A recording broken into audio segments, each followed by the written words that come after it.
How are you?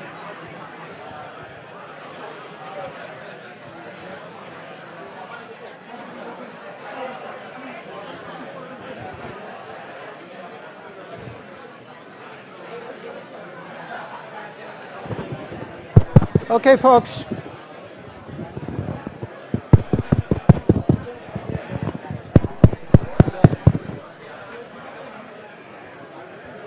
How was your break?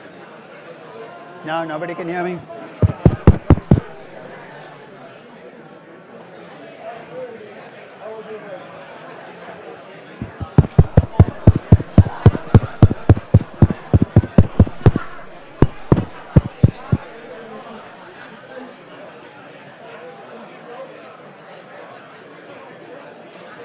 Okay.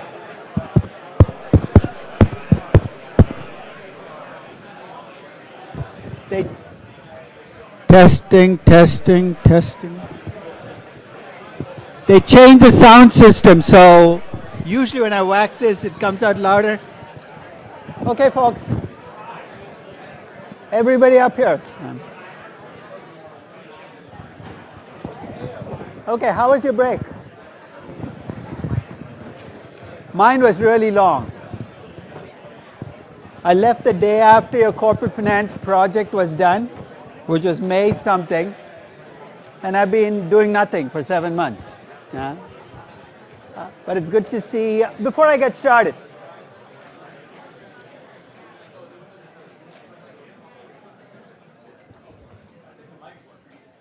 it's working. It's just you guys are too loud. Okay? Actually, last week on Wednesday, I started teaching last week because the undergraduate classes start a week earlier because they get more value for their money. They have 2 extra sessions. Yeah? They keep compressing this class. You know, when I first started teaching at Stern, a typical valuation class lasted 30 sessions. They keep chipping away 1 week here, hoping you don't notice and that you don't care. Soon it'll be down to 2 weeks and you won't even know because it'll happen incrementally. Last Wednesday, though, when I got to started teaching the class, the sound system had a catastrophic failure, which means it wasn't just the mic that wasn't working. The sound system blew up. So I had to spend 70 minutes on just talking louder. And I've told them, look, I'm not coming back Monday if you don't fix the sound system. So they got a new sound system in, which presumably is better than the old sound system, but it also is less sensitive to my whacking the mic. Because it used to be, it felt like the big sound. So I'll have to figure out something, gong or something to get your attention. But a lot of familiar faces. How many of you are in my corporate finance class last? So you know what's coming. The torture will begin shortly, so you know what's coming. How many of you are not MBA 2s? Not MBA 2s, right? Okay. The reason I asked is, of course, one of the things you need to do is create a group, and if you're not an MBA 2, that gets a little more difficult because you don't know as many people. And as with the corporate finance class, the orphan list is now open. Those of you who are not in my corporate finance class, you know how it goes, right? You're one of those lost, abandoned souls that nobody knows and you don't know anybody. Go to the orphan list and put yourself up for adoption. And one of the best case scenarios is you get 5 orphans together, you have a group. It's called the orphan group. It sounds a little pathetic, okay? But no, orphan groups actually do very well. So if you go to the website for the class, there's a little link to the orphan list so you can put your name down. And in fact, the email that I'll send after the class, you thought I was going to stop sending emails? Not going to happen. We'll include the orphan list link as well. So everybody should be able to get by. So let's get started. I came to NYU in September of 1986. I'm getting old. In fact, I'm getting so old, there are people whose kids are coming back to school. Really, your mother was in my class? Your grandmother was in my class? Not quite grandmother level yet. Right? When I came to NYU in 1986, they gave me a class to teach. There's a class called Security Analysis. You guys heard of this class? It's a class with a very long tradition. It was taught in the 1950s at Columbia by a guy called Ben Graham. Must not have been a very good teacher, to be quite honest. He had only 5 students. But one of the nice things about teaching is you're always blessed by the students you have. And his most famous student, of course, was, come on, he who shall not be named, the Voldemort of finance. You know who I'm talking about, Warren Buffett. So this is a class that's been taught a long time. They give it to me in 1986. I took one look at the class and I went to the head of the department and said, I don't want to teach this class, most boring class ever. Not a great attitude for an assistant professor to take right after you've been hired, right? So he said, what would you like to teach instead? I said, I'd like to teach a valuation class. He said, don't do it. There isn't enough stuff in valuation to fill a class. And you know what? He was absolutely right. In 1986, there wasn't enough stuff in valuation to fill a class. There were really no books on valuation unless you wanted to go back to security analysis. That was a 50-year-old book written by Ben Graham. There were no classes on valuation that filled a whole class. People, no, when I did my MBA, valuation lasted 2 sessions in one class. But I really, really, really wanted to teach this class. And I discovered very early in my academic life that if you want to get something done at a university, the best way to get it done is to do it subversively. Because if you try to get official permission, you know what would happen, right? A committee would be formed. You guys have experience with committees being formed? They meet and they meet, they forget what they're meeting about, they keep meeting, then they have baby committees that they call subcommittees, and they meet, they interact with each other. It becomes very incestuous. They have no idea what they're doing. 35 years later, they might come back and say, you can teach this class, but I'd have been ready to retire. So I said, okay, I'll teach your damn security analysis class. There was no damn, I was polite, I didn't know your blank security analysis class. And I walked in and taught a valuation class. They have no idea what I do in a classroom. Remember, these were the days before you had cameras in the classroom.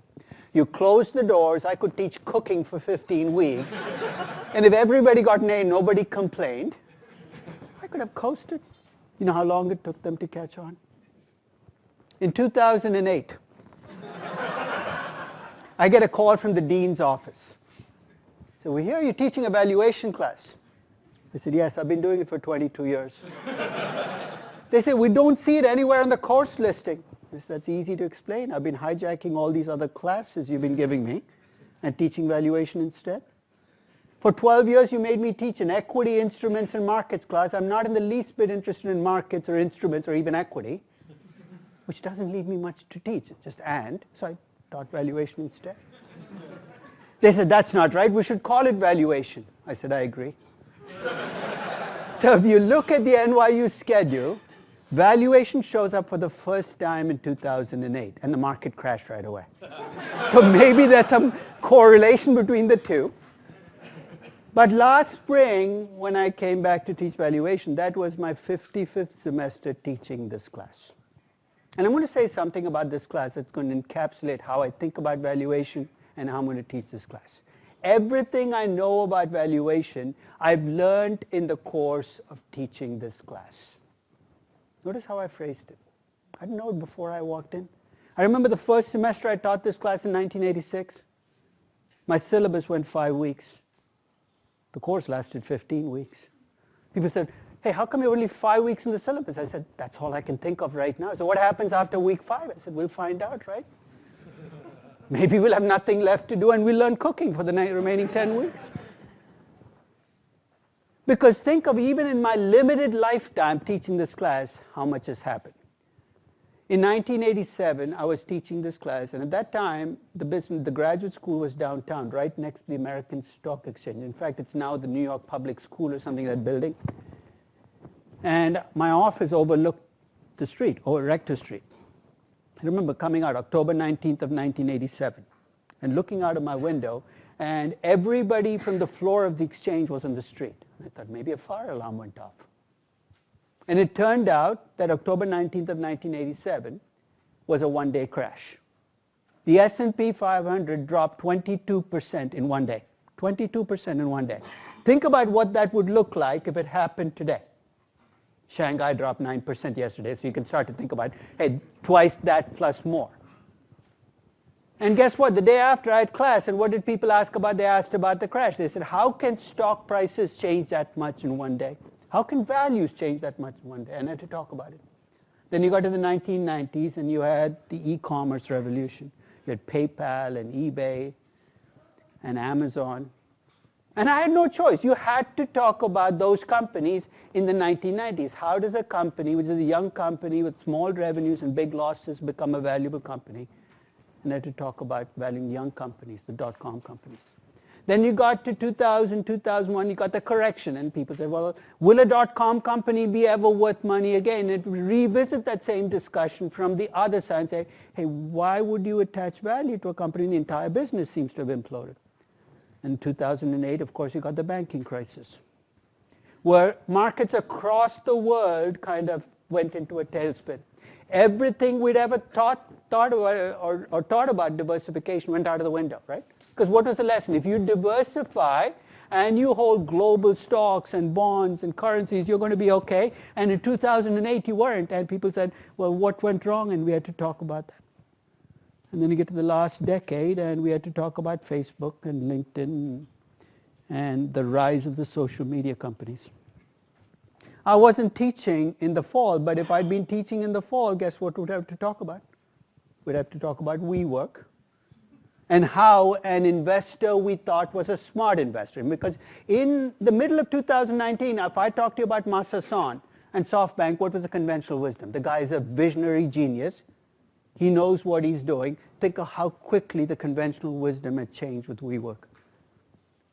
In fact, the fall would have been a fun time to teach the class. It's never not a fun time, because I valued WeWork in September and Aramco in November. How many chances in your life do you get to value an IPO that overnight becomes the most valuable company in the world?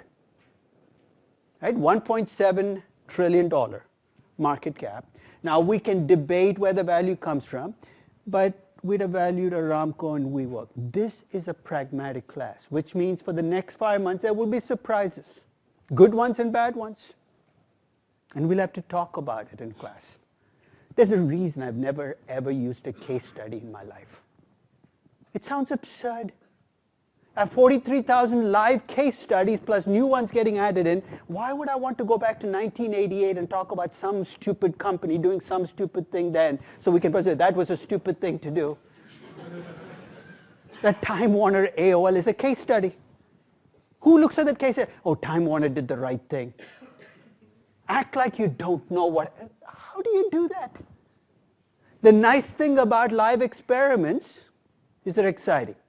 The bad thing about live experiments is you don't control the outcome. But that's okay.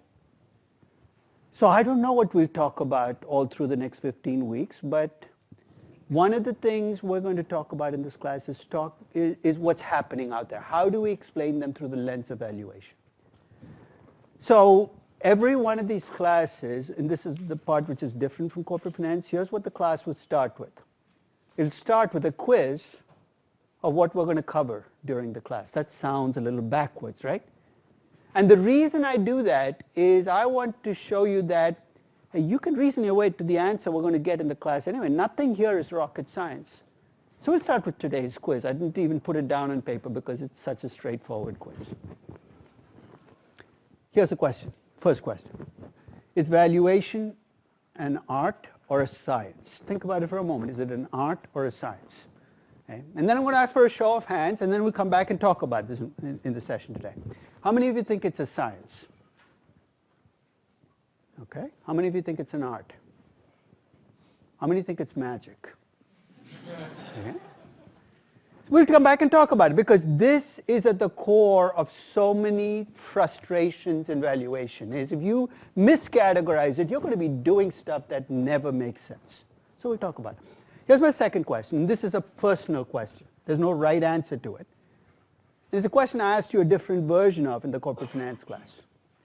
If I asked you to classify yourself as a human being, would you classify yourself as a number cruncher or a storyteller? What comes more easily to you, working with numbers or telling stories? Don't look at your neighbor. This is about you. You think, how would I know?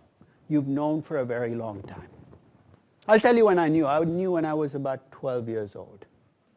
I wasn't a prodigy, but it was right after my first English literature class. I was asked to read Moby Dick, and I did. I was a good kid. came ready for a discussion of whales and captains the next day.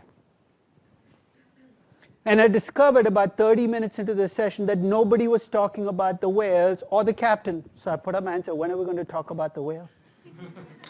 And I remember what the instructor said. She said, there's no whale. I said, what, did I read the wrong book?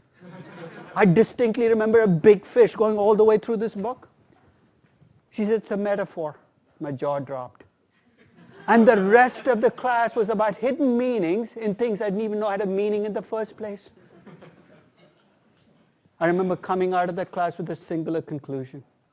I said, never again am I going to subject myself to that kind of bullshit. And the rest of my high school life was laid out for me. I avoided this fuzzy literature classes like the plague. It was Algebra 1, Algebra 2, Algebra 3 out of high school. And these were the good old days. You know what happened in the good old days? You didn't have core curriculums in colleges.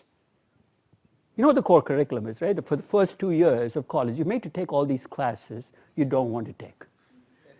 Why do I need to take that history class? It's to get a rounded education. They're lying to you. It's to keep the history department employed, but they can't tell you that. But in those days, you could take numbers class, numbers degree, accounting, engineering, mathematics, and then you got a numbers job. How many of you are numbers people? Okay. And your numbers job, you're a banker, engineer, accountant.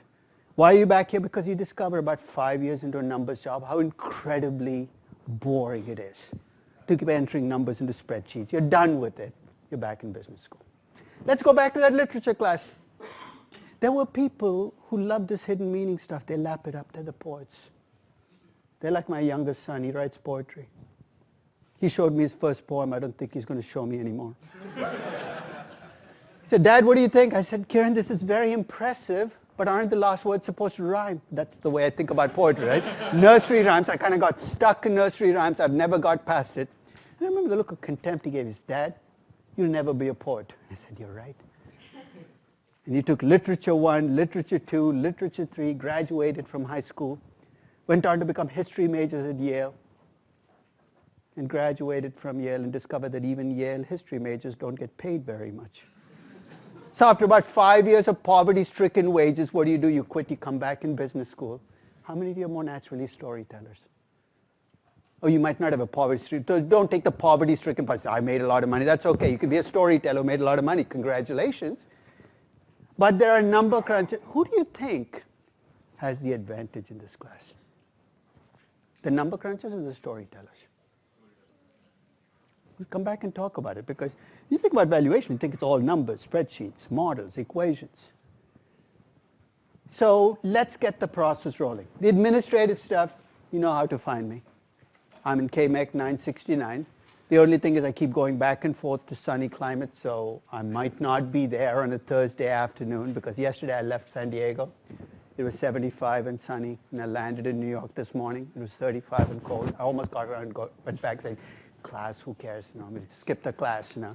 But I'm here most of the next 15 weeks. If you want to get me the easiest, the cleanest and the quickest way to get a response is through my email. Okay? My homepage, we'll come back and talk about pretty much everything you need for this class is on there. Mondays and Wednesdays, the office hours are structured around the 3 classes I teach. But I'm around Tuesdays, I'm around late in the day, so if you want to drop by, it's a fair game principle. If you remember, if you find me, I'm fair game, so I take the stairs, I try to go to toilet somewhere else, et cetera, but if you find me, I'm fair game. So your job is to find me, my job is to keep away. We'll see how this game goes. You probably know both the TAs for this class, Louisa and Nufal, but they've taken both the corporate finance and the valuation classes. They will be running review sessions starting next week, and I will send you the specifics of it because you have to sign up. There's a Google shared spreadsheet, partly because there are only 60 people who will fit in the room. And what they will do is the problems from past quizzes because I will not work through problems in class. It's not what I want to do. It's not what you should want me to do. It's a waste of your time and my time. But still, you need the mechanics, especially if you're troubled by, hey, I still want to work through the mechanics. The review sessions are the place to get them. Okay? So let's start with the first question. Is valuation a science or an art? Let's start with that question. Let's take that first question, valuation of science. Let me make it a simpler question. Is mathematics a science? It's the only pure science. In fact, mathematicians are convinced that the rest of us are imposters. And what is it about mathematics that makes it a science? Anybody? What is it about mathematics that makes it a science? What do you think it is? It's absolutes, right? What's 2 plus 3? It's not a trick question. Let's get this all out of the way before we do valuation. 2 plus 3 is 5. Whether I count my left hand, my right hand, a calculator, a computer, North Pole, South Pole. There's no maybe 5, it could be 5. It's absolute. You get the inputs right, you get the output right. If you get the output wrong, you must have done something wrong in the inputs, right? Well, literature should not be working with numbers. So basically stay away from numbers because you say it might be 5. It is 5, right? So if you want to bring literature in, stick with literature. The whale is a metaphor. I can't disprove it. But 5, I can disprove. Yeah, 5. Right? Mathematics, physics is mostly a science, right? So we all went up to the 9th floor, got one of those windows open. I don't think you can, but let's say you can. And we all jumped out. I'm not making any collective suicide suggestions, so don't take this literally. We don't fall in the order of our IQs or where we are in the corporate hierarchy or what we know about valuation. We just fall. The laws of physics are the laws of physics. The laws of gravity are the laws of gravity. Physics is mostly a science. But in the essence of a science, you get the inputs right, you get the output right. Does valuation have a chance of ever becoming a science? What's the question I'm asking? Day before yesterday, I sat down to value Casper. Not the ghost, but the mattress company. Why the IPO is coming up and there's all these numbers being thrown around. I did my best. Why? Well, what business are they in? Have you read the prospectus? What business they say they were in? They're in the sleep business. I'll leave that kind of untouched for the moment. They're in the mattress business. So I made my best estimates of the mattress business, the market share they would get, the fact that they make a foam mattress that's just like the Lisa foam mattress and 3 other mattresses, so the product is undifferentiated. The fact that they don't even make their own mattresses, you know that? They use a manufacturer who also makes the mattresses for Lisa and the other foam manufacturers. So there are all these tricky things I do. But I made my best estimates. I came up with a value for the equity of about 600 to 700 million. So I think I did everything I could with the data I had to make my best estimates. But does it mean the 620 million or 650 million that I got is right? It's my value given my estimates. Tomorrow something could happen and that could go to 900 or 400, and I'm okay with that.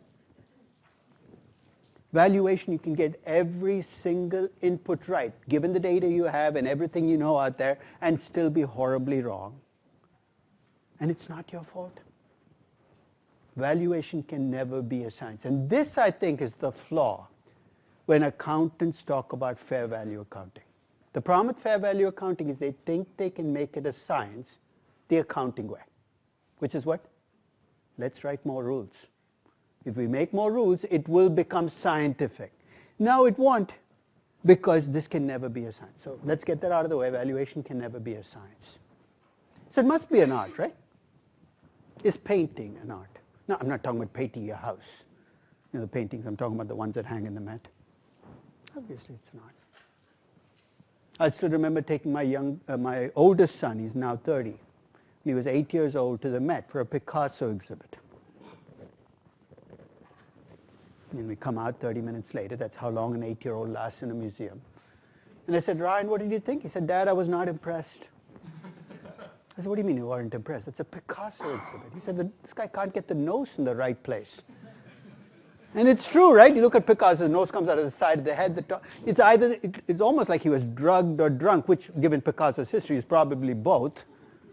But we've all gathered together and decided Picasso is special. He's worth hundreds of millions of dollars. The essence of an art is you really cannot teach it. You can teach the mechanics. You can paint by the numbers and create your own abstract art, but I can guarantee you nobody's paying $200 million for that. Thank God valuation is not an art, or I wasted 35 years of my life trying to teach something that cannot be taught. So it's not a science and it's not an art. What the heck is it? I'll give you the word I used to describe it. It's a craft. Cooking is actually not a bad analogy. How do you master cooking? You could do what my daughter does. She watches the Food Network 16 hours a day. Chopped episode after chopped episode. She can tell you in the abstract how to make a souffle. But God help you if she has to make the souffle. You don't learn cooking by watching TV. You don't learn cooking by reading cookbooks. You learn cooking by cooking. And the first time you cook, what happens? Fire alarms go off and you got to eat out. But you learn some very important lessons. You learn cooking by doing. You learn valuation by doing. And I have some bad news for you. For the next 15 weeks, Mondays and Wednesdays, 1:33, you can say wasted time. You know why? Because you listen to me talk about valuation. You want to learn valuation. Your job starts after I'm done. It turns out that you will learn about valuation when you value companies. And I'm going to try to give you a chance to value as many different kinds of companies as you can. You know why? If all you cook is noodles, you'll get really good at cooking noodles, but if I ask you to make a soup, say, I don't know how to do that. If all you value are tech companies and ask you to value utility or an oil company, say, I can't do that. So here's what I'm going to do each week, and this is completely optional. You can go along with me, or you can just say, I don't have the time to do it. Every week, I'm going to put up what's called a valuation of the week. Sounds fancy, but I'm going to pick a company to value. What company? Something I'm interested in. It's all about me anyway.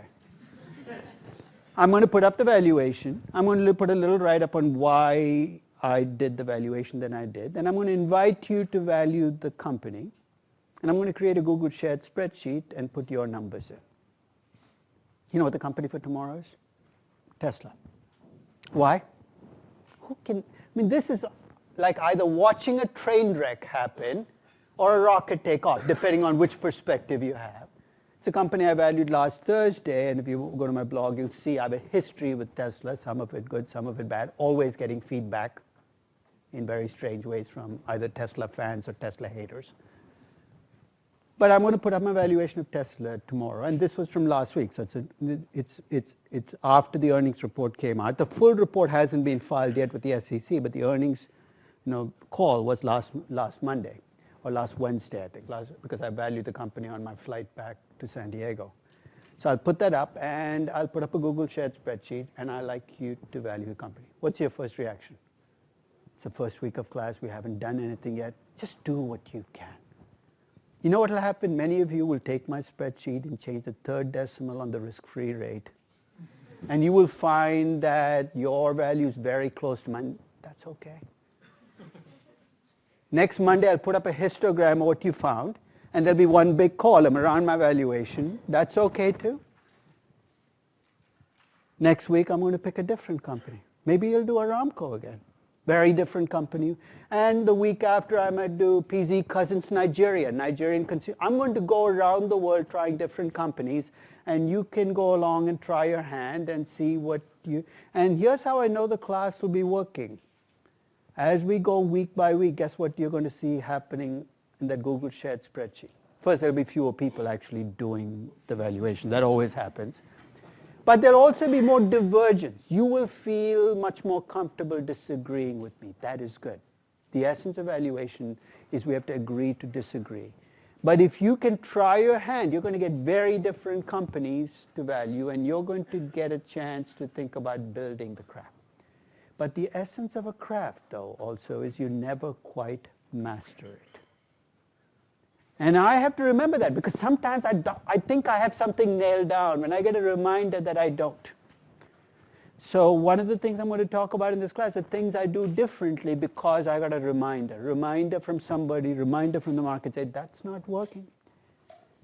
So I'm going to talk about how to value users, something that I started doing in 2017 because I valued Uber, and I got pushback from somebody saying this is 20th century technology on a 21st century company. My first reaction was, what the hell are you talking about? So you can't do, you're valuing the company from the top down, revenues, earnings, which is the way we've always been. But the companies of today build their value by having lots of users, lots of subscribers, lots of members. We should be valuing a user, a subscriber. And after I thought about it, I said, you have a point. And I spent 2 weeks thinking about how would you value an Uber rider. The most productive 2 weeks I've spent in the last 3 years, because that architecture I created, I used to value Netflix subscriber, an Amazon Prime member, a Spotify subscriber.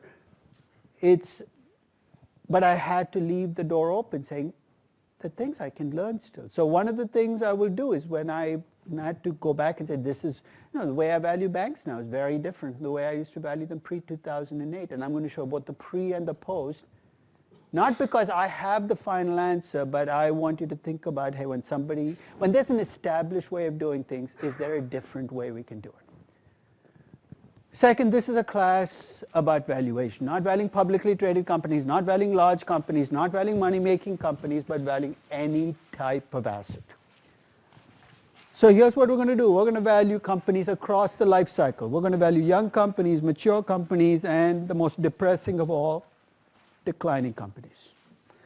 When you value JCPenney, you feel like taking a shower 3 times after you're done because you feel so out of sorts. But somebody's got to value the brick and mortar companies out there which are going under, right? So we're going to value the disruptors and the disrupted. And I think we spend so much time talking about the disruptors that we're really not talking about the disrupted. So when you want to, everybody's valuing Tesla, right? Nobody's talking about how do you value a GM or a Ford given the fact that the game is changing. So we're going to value companies across the life cycle. We're going to value emerging market companies and developed market companies. We're going to value private businesses and public companies. We're going to value companies from the outside in. Sounds fancy as investors, but we're going to also value the companies from the inside out. As managers valuing a company, what's different? What information do you have? We're going to value companies as venture capitalists, private equity investors. By the end of this class, I hope that if you're given a company, no matter what it is, you have the tools to be able to value the company. And there's no company that said, look, no, that valuation doesn't apply there. Third, I'm going to draw a contrast between 2 words that we very casually interchange in finance. And I blame both academia and practitioners for it. You know what the 2 words are? Value and price. You know what drives value? Cash flows, growth, and risk. That's always been true. Today we might use a discounted cash flow model to estimate value. But that 14th century Venetian glassmaker, when he sold his business, based it on cash flows. In fact, it was based more on cash flows then and now because you didn't have this accounting earnings crap confusing the issue. It was cash in, cash out, growth and risk. We know what drives value. You know what drives price? Demand and supply. What drives demand and supply? Mood, momentum, a virus. And people say, how can value change that much in one day? 9% drop in value. You know what? When we talk about price, anything can happen at any point in time. The reason I draw the contrast is the tools to value a business. You can use a discounted cash flow valuation, trying to bring cash flows, growth, and risk. You know what tools you need to price something? You need to see what other people are paying for similar things, and you put a number. When you buy a house, you're not valuing the house, you're pricing the house. When you go on StubHub and get a ticket to the Knicks, somebody should be paying you to go watch them, but no, it's a different issue. You don't say, what's the intrinsic value of this seat? You look to see what people are demanding as a price. You price things. And the reason I'm going to draw this distinction is 90% of what passes for valuation out there. You know, out there, investment banks, consulting firms, when people, they're talking about pricing. So somebody asked me when WeWork collapsed how Goldman Sachs priced, or put a number, 65 billion was their number for WeWork. So how did they come up with it? What kind of discounted cash flow? And I had to tell them, look, they're not using a discount. They're pricing WeWork. And what did they base the 65 billion on? The fact that the most recent pricing was 47 billion, and the person doing the pricing was a smart investor. You say, well, if a smart investor pays 47 billion, a not so smart investor should pay 65 billion. You say, this is so unsophisticated. Hey, but pricing is pricing. It's demand and supply, mood and momentum. So overnight, can the pricing change? Yes, if the mood shifts and the momentum shifts, the 65 billion can become 8 billion. and you can't really blink an eye. So one of the things I'm going to talk about are tools for valuation, but tools for pricing as well. Because I think we ignore pricing in classes. We spend all our time on discounted cash flow models. You get out there and you have a pricing job, and you say, what the heck do I do now? None of this stuff is working. So I'm going to talk about pricing from the perspective, let's do it better. Because there's nothing inherently good or bad about one or the other. It's just different how you attach a number to it. Now let's talk about the stories and numbers. Now I asked you that question about a storyteller or number cruncher. And the reason I did that is by itself, each school of thought, whether you're a number cruncher or a storyteller, has its weaknesses, right? As a storyteller, I'll tell you what my weaknesses are. My weakness is first the danger of precision. You know what the danger of precision is? When in doubt, what do number crunchers do? They add more decimals. It makes them feel more comfortable. You feel if you get a number to its 6th decimal point, it must be more precise. A complete delusion, but you start to go down that path. The second is the delusion of being objective. You say, I'm a number cruncher. The numbers are all I use. This is the danger of big data, right? What's the sales point? Oh, big data will make you objective. I've worked with data for a long time. You know what? I can make data sing all kinds of tunes depending on my agenda. Big data is just big data. The way you use it can reflect your agenda. So the fact that you are a number cruncher doesn't make you objective. And the third is the delusion of being in control. You think because you put a number on something, you control it. Look at all those banks that thought because they had a value at risk measured at the end of every day, that nothing bad was going to happen to them. Complete delusion, but that's what happens when you hang out with other number crunchers. If you're a storyteller, your delusions are different. Your delusions are, if you tell a big story, you think you deserve a big number. Look, I told you a big story. It should be worth at least 10 billion, right? You think you and only you can be creative. Some of you have worked at companies where there's the creative side and the numbers side. You know how the two feel about each other. If you're a numbers person, you are like a leper in that company. Don't come near me. You might contaminate my creative thinking. And you love the power of anecdotal evidence. You're like my mother-in-law. And I don't mean that as a compliment. She comes up with the most outrageous statements, and I always fall into the trap of saying, Judy, how the heck do you come up with this? I remember about 15 years ago, we're sitting at dinner, and out of the blue, it's on the East Coast, I was in New Jersey, and it was snowing outside, and out of the blue, she said, the best car to drive in a snowstorm is a Volkswagen Bug. I said, what? You know the Volkswagen Bugs, right? They weigh like 300 pounds, have a motorcycle engine in the back. It's not exactly the car you think of. It's not a Land Rover. I said, what, a Volkswagen Bug? How do you come up with this? This is how I fall into the trap, because she proceeded to tell me. She said 15 years prior, she was in Lake Tahoe. I can see the train coming at me down the tracks. Nothing I can do to get out of it. Right? She'd driven to the grocery store in a Volkswagen Bug, and it was snowing. And then she turned around and went back home 3 miles, and she made it back home, and there were 2 other cars that did not. I say, so?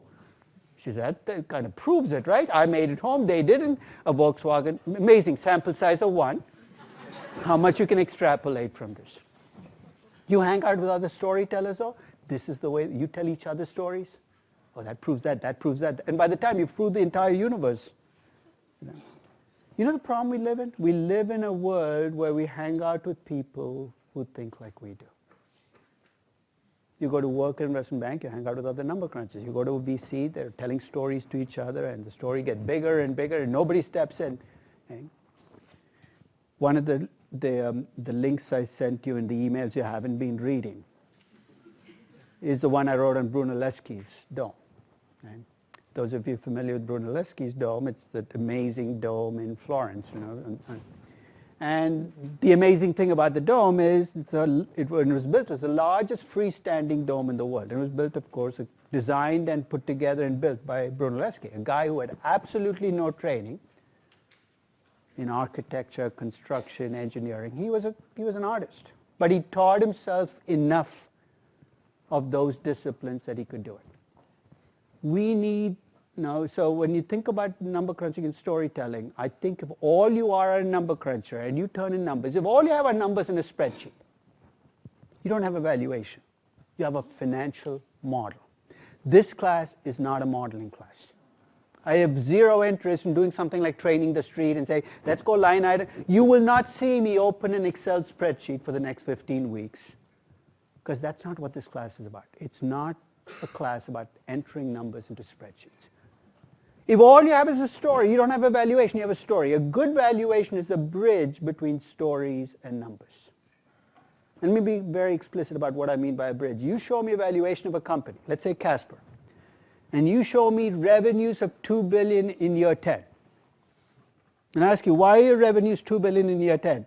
And the answer I don't want to hear is, it's because I used a 30% growth rate for the first 5 years and 25% thereafter. That tells me absolutely nothing. I want to know your story for Casper that can allow it to have $2 billion in revenues in the mattress business. Maybe you have a story where they're not just in mattresses, they're in pillows, they're in whatever else, travel gear, whatever. But I need to hear your story. Say, okay, that makes sense. Every number in your valuation has to have a story attached to it, and every story that you tell me about a company has to have a number attached to it. Like what? You tell me a company has great management. What does that even mean? Where is it showing up in your numbers?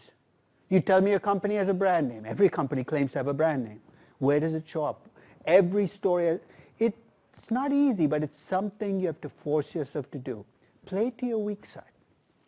And I say that from experience because from the first 5 years that I taught valuation, I taught it like a number cruncher did, which is, when in doubt, I put up an equation. If I was still doubtful, I put up a second equation. If I was still a little queasy, I made them simultaneous equations. It did absolutely nothing, but it made me feel better. It's only around the 5th or the 6th year I realized I didn't have much connection to my value. I was just collecting numbers. And I knew that I had to teach myself how to tell stories. And I had to teach myself. The first time I did it was as painful as the first time I cooked. Fire alarms went off. I had to go outside. But one of the things I'm going to talk about is the process by which I go from a story to a valuation. Okay? I'll use Uber in 2014, but pretty much every valuation I do, one of the things I'm going to try to do is say, this is the story I'm telling about the company. And I'm going to keep emphasizing what this is my valuation of Uber. This is my, not because I somehow want to claim that this is the right, but this is my valuation, which means your story looking at Uber can be very different from my story, and your valuation can be different from mine. Who am I to say I have the right value and you do? You don't. So one of the things I want you to work on is whatever side you're uncomfortable with, I want you to work on that side. And finally, this is a class where I want to take action. I'll tell you something, I don't value companies because I'm intellectually curious. I don't lie awake and say, I wonder what Facebook is worth right now. Maybe you do. But if you do, I'd suggest some psychological counseling. When I do valuation, I do it for one reason and one reason alone, which is I want to act on my valuations. Sounds obvious, right? You know how difficult it is to actually act on your valuations? Because to act on your valuations, first, what do you have to have? You have to have faith. Notice the word I use, faith, that you value the company. Why faith? What's the essence of faith? If you ask me to prove that my value is right, I can't do it. This is my value. I have faith in my value. And what's the other thing you have to have faith in? How do you make money? You buy something, you find something that's undervalued, you buy it, and what has to happen for you to actually make money? The price has to, you have to have faith that the price. Why faith? Because again, I can't prove it. So if you ask me, if I do everything right in intrinsic valuation, am I going to make money? My answer is, I have no idea. And you have to be okay with it. And some of you never will. That's okay. There are index funds out there. You don't have to. You can live perfectly fulfilling lives without valuation being a central part of your life. Trust me. Right? So it doesn't mean that. So if you don't have faith, it's not a bad thing. It's not a good thing. It just means you're being realistic, saying, look, I don't feel. You can value companies, but you don't have enough faith. You can still work in valuation because other people are pulling the trigger. What do you care, right? But for you to use valuation to act, you need faith. And I know I can't endow you with my faith, but I will talk about not just where my faith comes from, but when it gets tested. And it'll happen in real time. Like I sold my Tesla last week at 640. It was a good ride. I'm not complaining. But it could go to 800 in the next 2 months. You see how this is your test of faith? Which is, what do you sell? Do you have faith? And it's worse when you buy something which you think is undervalued and it keeps dropping. The bottom doesn't seem to get hit. Again, your faith is getting tested, and you have to be okay with it, because if you say my faith is absolute, that's not faith, that's dogma. It's one reason I'm uncomfortable with what happens in Omaha every year. You know what happens in Omaha every year? That investing Woodstock, that thousands of people come to listen to two geriatric old men talk to each other about investing. They're great investors. I'm not saying that Buffett and Munger are not worth listening to, but and I've been going to Omaha, not to the annual meeting, but to talk to the portfolio manager there, and it's a scary place because you have true believers. You have people who say, I have the answer. That's not faith, that's dogma. Okay? And investing, you've got to have faith, which means you have to be willing to say, maybe I'm wrong. And that's completely okay with having faith. So a little bit about the structure for the class. First couple of sessions, I'm going to lay out the big picture. The next 9 sessions or so, I'm going to take all the stuff from corporate finance you've forgotten and remind you again. So those of you in my corporate finance class, some of this is going to be reviewed, risk-free rates, betas, equity risk premiums, but it's never wrong to review basic stuff like that. And if you weren't, I'm going to get you up to speed. And along the way, we'll probably expand on what we talked about with each of those. How do you get a risk-free rate in a currency where nobody has issued bonds in that currency? What if you wanted an Egyptian pound risk-free rate? Or a Venezuelan bolivar risk-free rate? That's kind of a scary thought. That should keep you awake. Yeah. Then we will spend but one of the things that will happen during those sessions is you're going to get impatient because I'm not going to value a single company all the way through. I might take pieces of companies. This is the cost of capital for some company. Embraer in 2004. This is how I compute cost of debt. But you're going to see bits and pieces. When are we going to get to valuation? Have patience, because for about 4 sessions, all we're going to do is value company after company after company. We're probably going to value 30 companies, ranging the spectrum. We're going to value markets. We're going to value young companies, old companies. And we're going to spend 4 sessions on it. And along the way, we're going to go on the dark side. Trust me, it's not that scary. The dark side of valuation is valuing companies that are difficult to value. This is why you're taking the class. If all you were doing is valuing money-making companies with a lot of history, this class would last 15 minutes. And then we'd be done. Because anybody can value a money-making company with a lot of history. In fact, I don't even think you need a body to value it. You could probably automate the whole process. And I'll give you a way to do it automatically. But we're going to value difficult to value companies. Troubled companies, distressed companies, young companies, commodity companies, companies that people have given up on. Then we're going to spend about 4 sessions on pricing. What did I say pricing was? You compare what you're paying for a stock to what other people are paying for similar stocks. You know what pricing looks like? There's usually a standardized price, which is a multiple, PE ratio, EV to EBITDA, EV to sales. And there are a bunch of companies, and analyst claims, are just like your company. It's a complete lie. Because can you imagine you're doing a pricing of Microsoft and you claim to have found 15 companies just like Microsoft? In what universe was that? Which means if you're doing pricing right, you've got to control for differences. You've got to talk about how do we create these peer groups. So we're going to spend time on pricing and talking about using the data rather than throwing it away. Then we're going to spend a session on valuing asset-based valuation. You're saying, what is that? You value a company in pieces. So if you have a real estate company with 5 properties, you value each property separately. That's an easy case. But if you're valuing GE, you value each business separately. It's called a sum of the parts valuation. We'll talk about both sum of the parts valuation and sum of the parts pricing and how that can be different from valuing an entire company. Then we'll spend a session on valuing private business. You think only 1 session? The mechanics for valuing private companies is not different from valuing public companies. So we're going to talk about what's different, and there's not that much you have to do differently. You can come up with a very different value, but we'll talk about what it is that causes that difference. Then 3 sessions on perhaps the only part of valuation which you can think of as new and different, which is applying option pricing in the context of valuing a business. So we're not going to use option pricing to value a put option or a call option or a or a contingent value, right? We're going to use option pricing to value young pharmaceutical companies. Saying, where's the option there? It's a young pharmaceutical company with a new product working its way through the pipeline. Has no revenues, no earnings, no cash flows. So what determines whether you make money or not? Whether the product gets approved and becomes commercial. It's a contingent payoff. Anytime payoffs are contingent on something happening, whether you know it or not, there is an option there.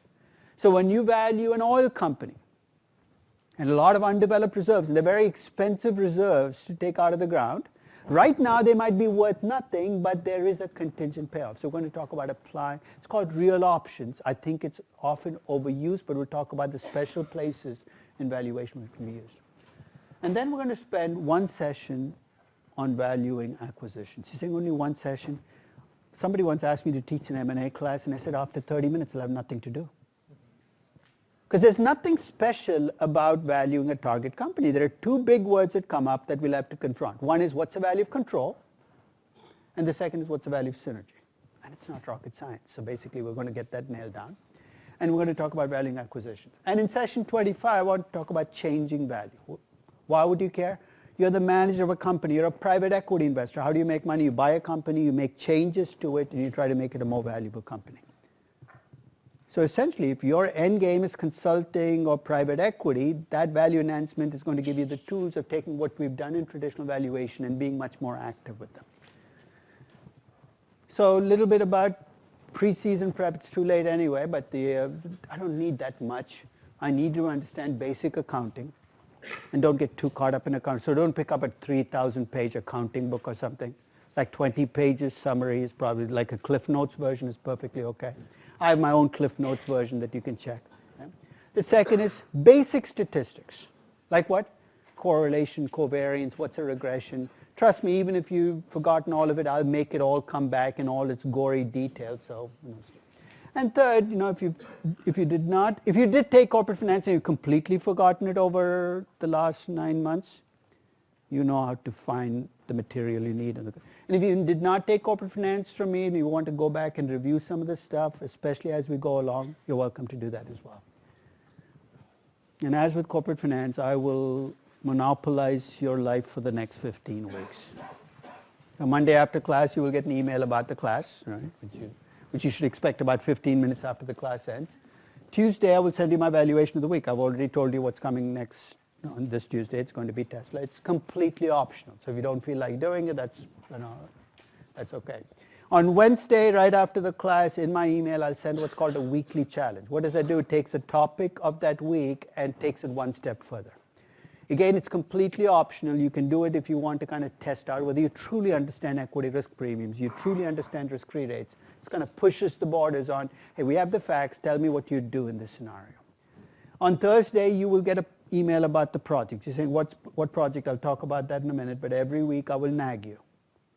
Why? Because many of you are second-year MBAs, and you have this problem of premature graduation, which is in March. You're already out of the school mentally. So I have to keep saying, no, it's not done yet. You have 2 more months to go. This is where you should be on the project. On Friday, you will get a webcast about something practical. Estimating risk-free rates, risk premiums. So basically, I'll take you to that's the only time you're going to see me open a spreadsheet and go to a database and pull numbers so you can see the sausage being made in all its disgusting details. On Saturday, you get a newsletter about what we did during the week, just like in corporate financing. This is where we are in the class. And on Sunday, I'll send you the solution to the weekly challenge. Remember, it's completely optional, so don't send in your solutions. You don't have to. On Sunday, you will get the solution. You can check to see whether your solution and mine are pretty close, and if they're not, you can then ask what's different, and if you want to talk to me about the differences, that's fine.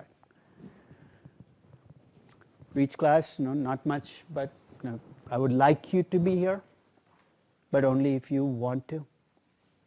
I'm not going to drag you here and take attendance. We're grown-ups here, so if you feel that you can get the class on. I try as much as I can to make myself obsolete.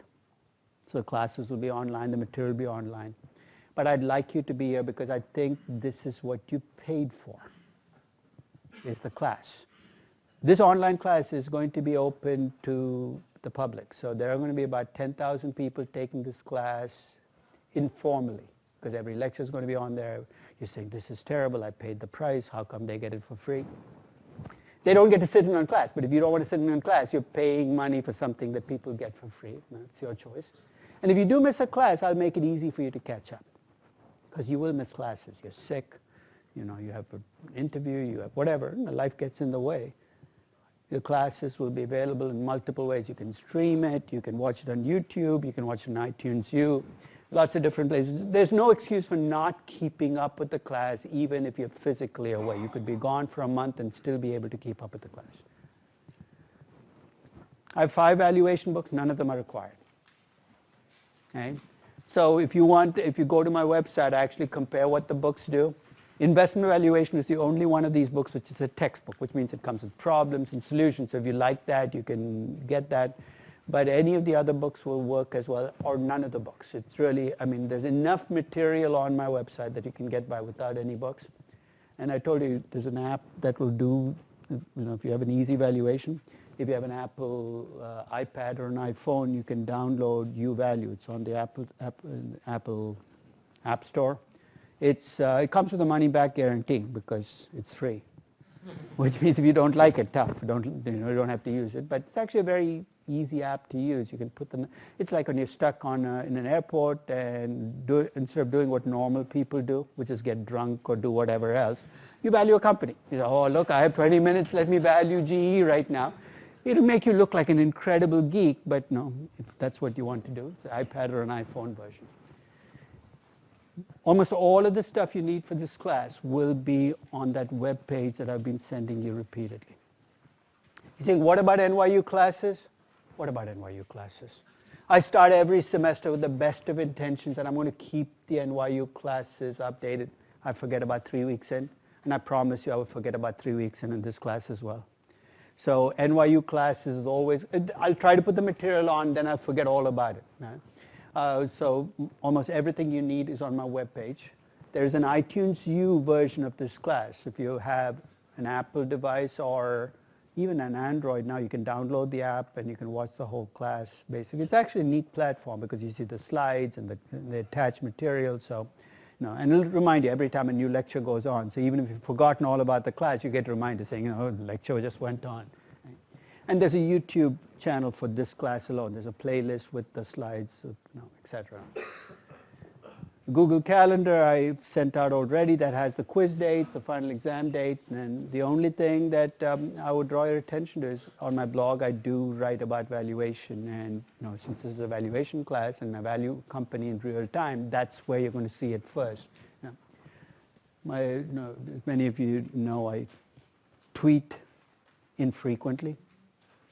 I use it more as, hey, look at my blog post rather than, I'm going to change the world with my tweet. So it's kind of a reminder. And then I'm looking for numbers on my Twitter feed still. So if you've not followed me, put your email in, block me. I don't care. I just want the numbers. So I'm up to 129,000, which is not bad. And the other readings for the class, if you have time on your hands, I don't see why you would. And you say, I'd like to read more. There's a link on the site. There's a grade at the end of this class. You might not care because you're going to be graduating anyway. But you should care. If you're an F, of course, I could hold your future in my hands. I don't want to. Okay? So what I'm looking for here is how you can approach valuation. So if you can value just about anything, I should be giving you an A. If you can value most things, I'll be giving you a B or a B+. If you can value something, well, that's better than nothing. So. Okay. If you can value nothing at the end of this class, I've really screwed up. Okay. Then I'll have to. So everything in this class is directed to me drawing that distinction. And I don't always do it correctly, but that's what I'm trying. So here's what you will see. You will see a valuation project that will run through the entire semester. Okay. Just like your corporate finance project, but here's the difference. Midway through the semester, I'm going to give you a chance to turn in your evaluation just for feedback. I won't grade it, so this is when you do your DCF evaluation, say, take a look. I'll take a look and say, maybe you want to fix this. So, why I do this is to at least put a prod on you to get that DCF done by the mid-semester. But there'll be no grade. At the end of the semester, the project is due. It is a group project, but there's actually very little group work involved. It's more of an individual project, less. So unlike the corporate finance, we actually had to meet as a group. The reason for that is I've discovered second-year MBAs start to hate other second-year MBAs after, because you've been hanging out with these people for the last 2 years, and you don't feel like group work anymore. You'd rather leave. So I brought that into the process, limited group interaction. Maybe in the last 2 weeks, you will have to tolerate each other enough that you can get together and get that final report done. But that's 40%. There'll be 3 quizzes. The dates are listed there. And a final exam, which is 30%. Right now, the final exam date is May 18th, which is a bit of a pain. You know why? Because it's after the weekend. And you know your plans, graduation is in 2 days. Unfortunately, they won't. This room is very difficult to get in. But I'll try. If I do try, some of you are going to complain that you prefer May 18th. So basically, for the moment, I'm going to try to get an option for an earlier exam for those of you who feel that you have to get out of here. But we'll work on that. We still have time. This is a rule list. You've seen it in my corporate finance class about the quizzes. There are 3 quizzes, each worth 10%. Somebody from my corporate finance class can help you out here. What happens if you miss a quiz? First, before you miss a quiz, what has to happen? If you decide you're going to miss quiz 2, you got to let me know before the quiz, right, that you're going to miss the quiz. The reason for that is very simple. Because otherwise you could take the quiz, and if you do badly, you slip it into your backpack and say, I wasn't there. I have no way of knowing. So in a sense, I've got to preempt that. You're saying, I'm an honest person. I'm not talking about you. I'm talking about the other person. No. So you have to let me know. You can email me 1029 or 129. You say, look, I will not be there. Make up a good reason at least. I'm not going to ask you for a doctor's note. Say, I had the coronavirus. I'm going to say, okay, whatever it is, I will. But at least have the at least don't say I wasn't ready. I don't feel like it. Come up with something that sounds good at least. But if you do miss the quiz, what happens? The 10% on the quiz gets moved to the remaining quiz and exam. Why? Because otherwise you get strategic quiz missing. Right? If you do really well, you want to, so it'll get moved. So you don't lose the 10%. The one thing you gain by doing all 3 quizzes is if you have a bad quiz, I'll replace the score on that bad quiz with the average on your remaining exams. So you get 0, 10, 10, 30, which is an extreme scenario. I'll give you 10 on the 3rd quiz because you got 100% on your remaining exams. So there's an advantage of taking quizzes, so don't miss a quiz unless you feel you have to miss the quiz, because you don't gain anything by missing a quiz, even if you don't feel quite ready. You can bring your iPads in for the quizzes or tablets. This morning I said iPads, and somebody said, a Huawei tablet. Can I bring it in? Any tablet. So I don't discriminate again. I should probably discriminate against the Android users, but I don't. Okay? Why? Because if you're downloading the lecture notes on an iPad, your lecture notes are going to be there, your notes might be there. I don't want people printing off hundreds of pages just for the exam. But you can't use your iPad as a calculation device. You can't use Excel on it, because that's, for the moment at least, I don't allow laptops and Excel. And be thankful that I don't, because if I did, I would write a very different exam, and you might not want to see what that exam looks like. So, so it's open book, open notes. You can miss quizzes, but the score will get pushed into the remaining exam. So factor that in when you decide to miss a quiz. As for group work, you create a group. You're responsible for policing that group. So unless things get really, really dire, please don't come to me and say, we have a group member that we want to shed like the 10th week or 11th week. What can we do? I'll ask you to watch The Godfather or Marathon Man and give you some suggestions on torture or instruments that you can use. But unless it's really extreme, try to work it out yourselves. And it is true that you will be carrying some group member across the finish line. That's what happens with second years, second semester. And treat that as part of the cost of getting an MBA. Yeah. On the quizzes, I will grade your quizzes. So as you know, last semester I grade the quizzes speedily, but not always correctly. I prefer speedy feedback, which is noisy, to perfect feedback that is slow. So usually you get the quizzes back within 24 hours or 48 hours of taking it. And if you have questions, come and see me. Don't go see the TA, the TF. They have nothing to do with the grading of the quizzes. It's all on me. And finally, in participation, all participation is welcome. Just don't turn your evil eye on somebody just because they're asking a lot of questions. It's going to be okay. I'll get through the stuff. Leave it to me, okay? So leave the policing to me. I don't want kind of mobs forming, so let's drag this guy out and lock him in a room or something. You know, it's going to be okay. We'll get through all the stuff we need to. So that's the syllabus. Let me very quickly hit you on the project part, and then we'll...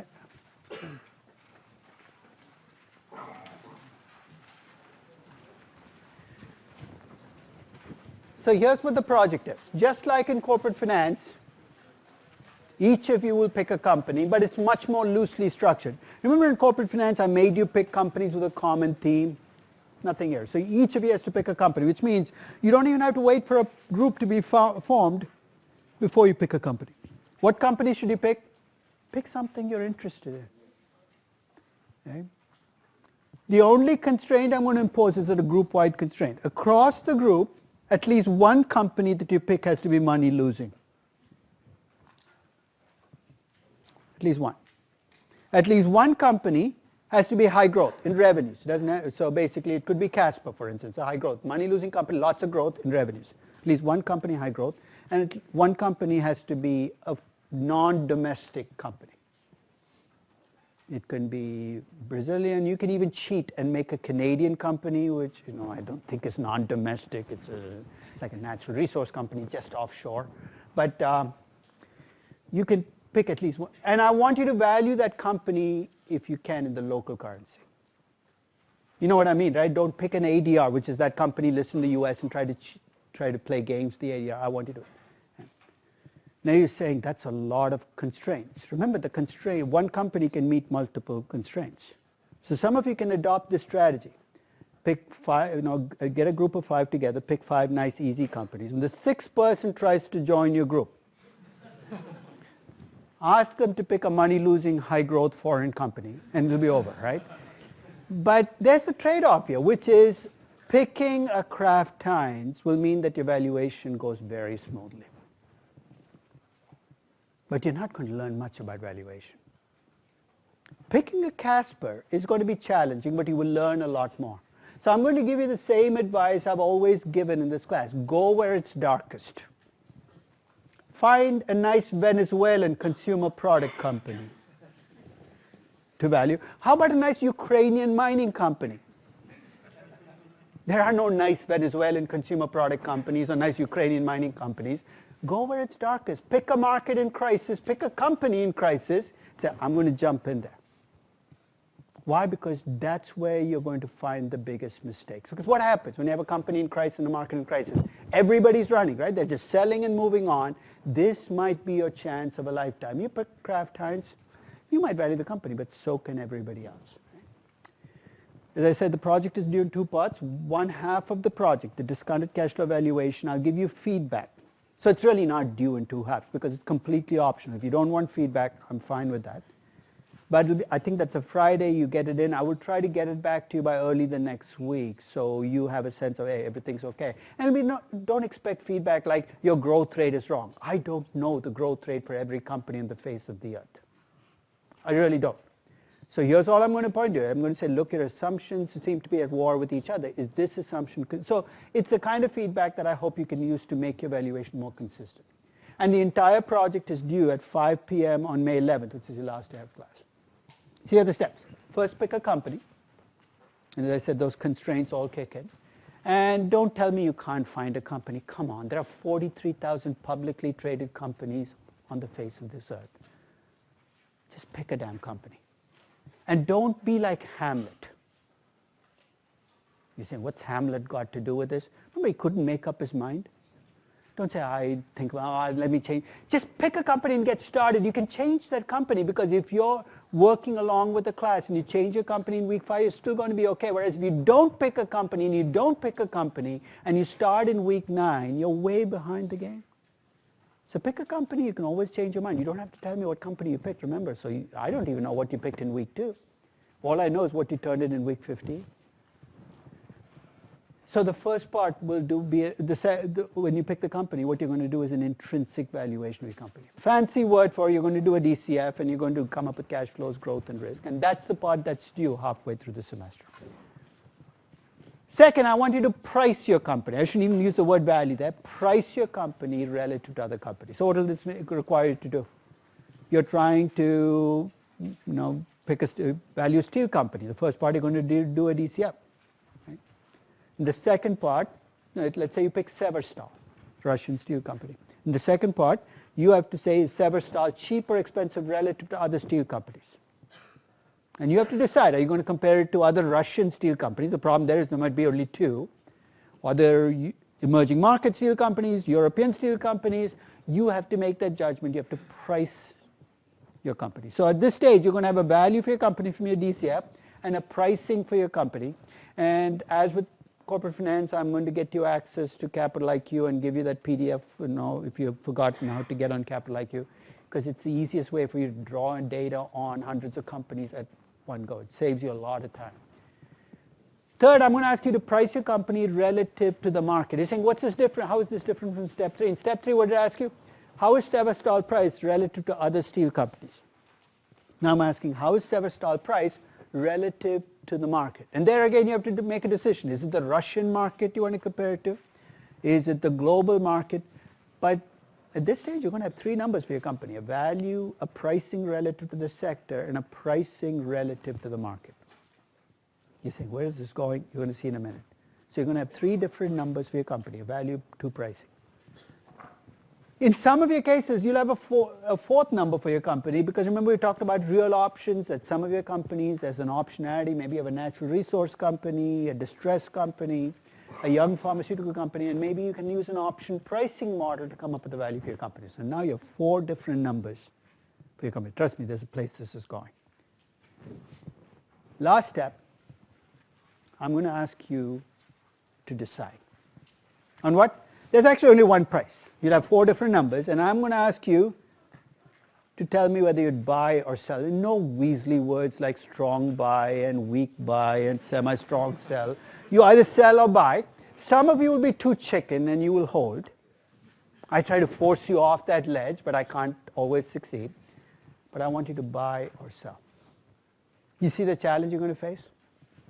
Let's say you value your company at 50. Stock's at 35. So your valuation says it's undervalued. Then you price your company and you get 20. Your pricing says it's overpriced. What do you have to decide? Whether you're buying or selling. You're saying, which one should I go with? That's your choice to make. And you know what you're going to base it on? How much trust do I have in these numbers? And some of you might decide the pricing is the number you trust more. Some of you might decide the valuation. I'm not going to push you into one or the other, because it's your choice, and technically it's your money if you're actually buying these shares. So this class is about valuing and pricing with an action at the end. It's not about just valuing and pricing and leaving the numbers. Right? And at the end of the class, I'll show you what buy recommendations on this class have done over the 32 years that I've been tracking the buys and the sells of this class. So you can see whether we should be running a mutual fund in the first place. Right? So that's a project, and I want you to think about starting on it. I know we have 6 minutes. I hate wasting time. So I'm going to start on the introduction to valuation. You said, I'm done with it. Okay. If you picked up the 3rd packet, bring it to the front, because what I want to talk about now is setting the table for the entire class. So for this rest of this session, going through Wednesday, what I will do is talk about what's valuation, what's pricing, what's real options from a very big picture perspective. When I first started teaching this class, I made the mistake of assuming that everybody else was as interested in valuation as I was. And it turned out to be a very bad assumption. Because I've discovered that most people don't believe in valuation. And I include most people who do valuation for a living, their heart's not in it. They do it because it's their job. They do it because they want to cover their rear ends. They don't believe in valuation. If I didn't believe in valuation. I couldn't teach this class. So I'm going to tell you why I do valuation. I do valuation to fight the lemming in me. You heard of lemmings? Lemmings became famous or infamous in the 1950s. When National Geographic or Disney, the story is a little murky as to who created the story, filmed the most amazing sight. Thousands of big, ugly, rat-like creatures, that's what lemmings look like, gathered together on a cliff, ran right off the cliff into an ocean and committed collective suicide. And ever since, one of those big questions, why did they do it? What drives them off the cliff? I don't know the answer to that question, but let's do some virtual imagery. You can see why the first lemming did it, right? He's going too fast, he couldn't stop, went right off the cliff into the ocean. Incidentally, these guys can't swim. Okay?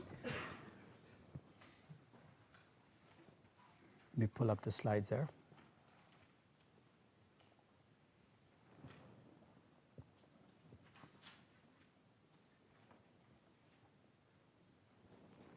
It's the wrong slides, but let's get started at least. The second lemming is going too close to the first guy, couldn't stop either. I want you to put yourself in the shoes of the very last lemming in that group. I know lemmings don't wear shoes, but kind of hang in there with the analogy anyway. You're running as fast as you can towards a cliff. You've seen your entire tribe disappear off that cliff. I would assume you'd have second thoughts about what you were just planning to do. Your left brain, right brain, whatever part's rational, saying, stop, stop, stop, don't do it. And then you hear this voice in the back of your head. You know what it's saying?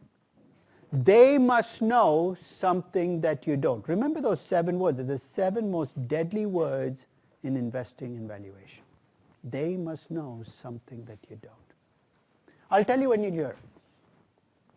Let's pick a stock. Tesla, 640. 650 today probably. 660 now? 700. There you go. Yeah, I've already lost $60 since Thursday. Now you remind me. Okay? Over 700. You sit down to value Tesla, you come up with 250. What's your rational side saying? Don't buy that stock. And then there's this voice in the back of your head. They must know something that you don't. It speaks in a monotone. Don't ask me why. And when you hear that voice, magical things start to happen to your valuation. Your growth rates start to get higher. Your discount rates get lower. Your value goes from 250 to 300. It's almost like your spreadsheet took on a mind of its own. It's moving towards 700. Don't fight it. There's a lemming inside each and every one of you dying to get out. Let it out. In fact, you can divide the whole world of investors into 3 groups of lemmings. The first group I call proud lemmings. I'm a lemming and I'm proud to be a lemming. They call themselves momentum investors. But it's pretty much the same thing, right? What do? They look for a crowd, they join in, you're buying, I'm buying, you're selling, I'm selling. Why are you buying? I don't care. I can't pull off being a proud lemming. The second group of lemmings I call Yogi Bear lemmings.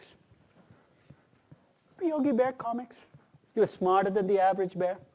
Yogi Bear lemmings think they're smarter than the average lemming. You know what they want to do? They want to run with the crowd to the very edge of the cliff and the last moment veer away. Great if you can pull it off. You get all the upside of momentum and none of the downside. Admit it, you're tempted. You're saying, I'm stern, I'm smarter than the average person. No, I know where the cliff is coming. You might be, but I'm not. I am not smarter than the average lemming. I have no idea what the cliff is. If you ask me to describe myself, that's me. A lemming with a life vest. That's all I aspire to be. That's all valuation throws to me. Because remember, it's human nature to be a lemming. Why? Because that's how we've survived. Can you imagine being a contrarian cave person? Your entire tribe comes running towards you, you run in the opposite direction. 99 times out of 100, what happened to you? You got stomped by that mammoth that was chasing them down. There's a reason we panic with everybody else. I'm human. I'm going to be part of the crowd.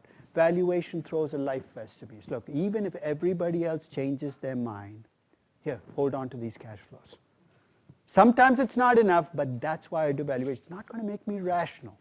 It's not going to make me like a machine. It's essentially going to give me a chance, my rational side, a chance to mount an argument. So when we start on Wednesday, we're going to go into what I call the Bermuda Triangle of valuation. Kind of scary, right? But you're going to come